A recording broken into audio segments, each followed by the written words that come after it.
Analysis of hyperplex images doesn't need to be complex. With interactive rule-based classifier in Horizon, you can find a single-cell phenotypes that you are looking for in no time. Let me explain how. First, what is a rule-based classifier? It allows to build a decision tree using binary features. You can imagine it as a chain of yes-no answers that allows you to reach the conclusion fast.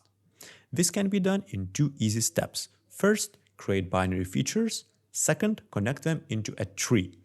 In Horizon, binary features are created using an interactive thresholding with instant UI updates.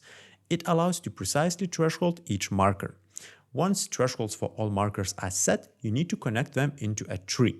Here you can see how the tumor cells are separated from immune cells and fibroblasts. The classification tree has infinite potential to find the phenotypes of interest for any downstream analysis. Happy phenotyping!